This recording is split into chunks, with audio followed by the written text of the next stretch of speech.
Hello guys, welcome to Gadget Pool. In this video we're going to talk a bit about the Fitbit Versa. At a first glance, the design of the Versa looks a lot like the Pebble.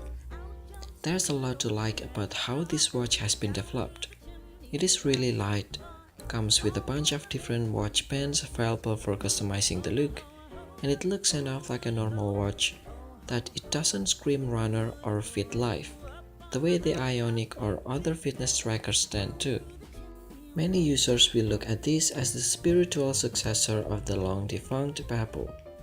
There is one less button overall, but a couple are on the right and one on the left.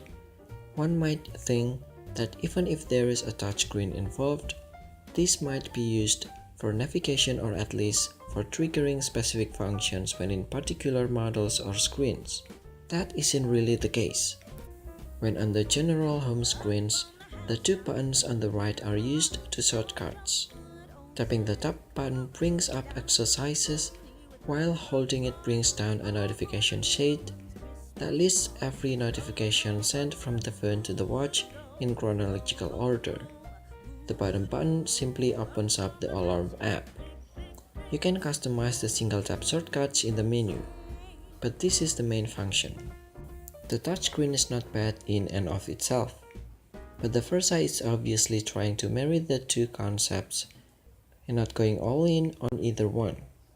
Certain functions require the buttons, while others require tapping on the screen.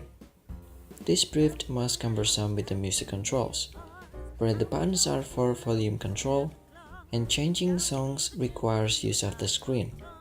At any given moment when I might want to change songs, I would have preferred to have no look controls, rather than diverting my eyes and attention to the screen just to be sure I pressed the right thing.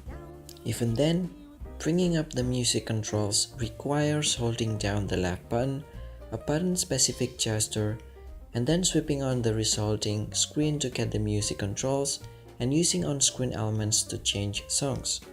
Imagine driving or boosted boarding and wanting to go from home screen to music controls to change song. All that time having to focus on the watch keeps you from looking at the road and creates unsafe conditions. Allowing customization of the buttons would help.